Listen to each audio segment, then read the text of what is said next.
अहमदनगर शहरातील प्लायवूड व्यावसायिकाची मुंबईतील व्यावसायिकाकडून तब्बल 75 लाखाची फसवणूक झाल्याची घटना घडली आहे। कंपनीतून पाठवलेल्या प्लायवूड आणि पार्टिकल बोर्डच्या मालाचे 75,44,000 रुपये न देता अहमदनगर येथील एका व्यावसायिकाची मुंबईच्या दोघा व्यावसायिकांनी फसवणूक केल्याची घटना समोर आली आहे। नगर शहरातील माणिकनगर येथील रहिवासी सुरेंद्र लोढा असं फसवणूक झालेल्या व्यावसायिकाचं नाव आहे। या प्रकरणी त्यांनी दिलेल्या फिर्यादीवरून कोतवाली पोलीस ठाण्यात दोघांविरुद्ध गुन्हा दाखल करण्यात आलाय। हरिकिसन भट्टड, ब्रिजेश भट्टड अशी गुन्हा दाखल झालेल्यांची नावे आहेत। सुरेंद्र लोढा यांची नगर MIDCत एस मोतीलाल इंडस्ट्रीज नावाची कंपनी असून यात प्लायवूड आणि पार्टिकल बोर्ड तयार केले जातात। या कंपनीचे सर्व व्यवहार लोढा यांच्या एस मोतीलाल प्लायवूड हाऊस 3 गल्ली गंज बाजार येथील कार्यालयातून चालतात। या कार्यालयात 2 मार्च 2020 रोजी RMB event management private limited 104 भवन बजाज नरिमन पॉइंट मुंबई या फर्मचे हरिकिसन भट्टड आणि ब्रिजेश भट्टड आले होते।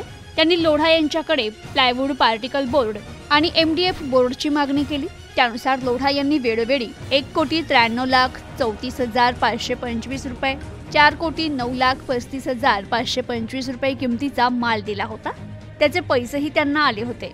त्यानंतर 2,04,34,525 रुपयांचा माल दिला होता। त्यातील 1,60,00,000 रुपये मिळाले होते, तर 44,34,525 रुपये बाकी होते। 1 एप्रिल 2022 रोजी हरिकिसन भट्टड आणि ब्रिजेश भट्टड यांनी लोढा यांच्याकडून 31,09,476 रुपये किमतीचा माल खरेदी केला होता। तर यापूर्वी दिलेल्या मालाचे 44,34,525 आणि नंतर दिलेल्या मालाचे 31,09,476 रुपये असे एकूण 75,44,001 रुपये भट्टड यांच्याकडे बाकी राहिले। संबंधित बाकी राहिलेले पैसे लोढा यांनी मागितले असता आमची कंपनी सध्या अडचणीत आहे असं वारंवार सांगून भट्टड यांनी पैसे देण्यास टाळाटाळ केली। त्यावर आपली फसवणूक झाल्याचं लक्षात येताच लोढा यांनी पोलीस अधीक्षक यांच्याकडे अर्ज दाखल केला। संबंधित अर्ज चौकशीसाठी कोतवाली पोलिसांकडे आला होता।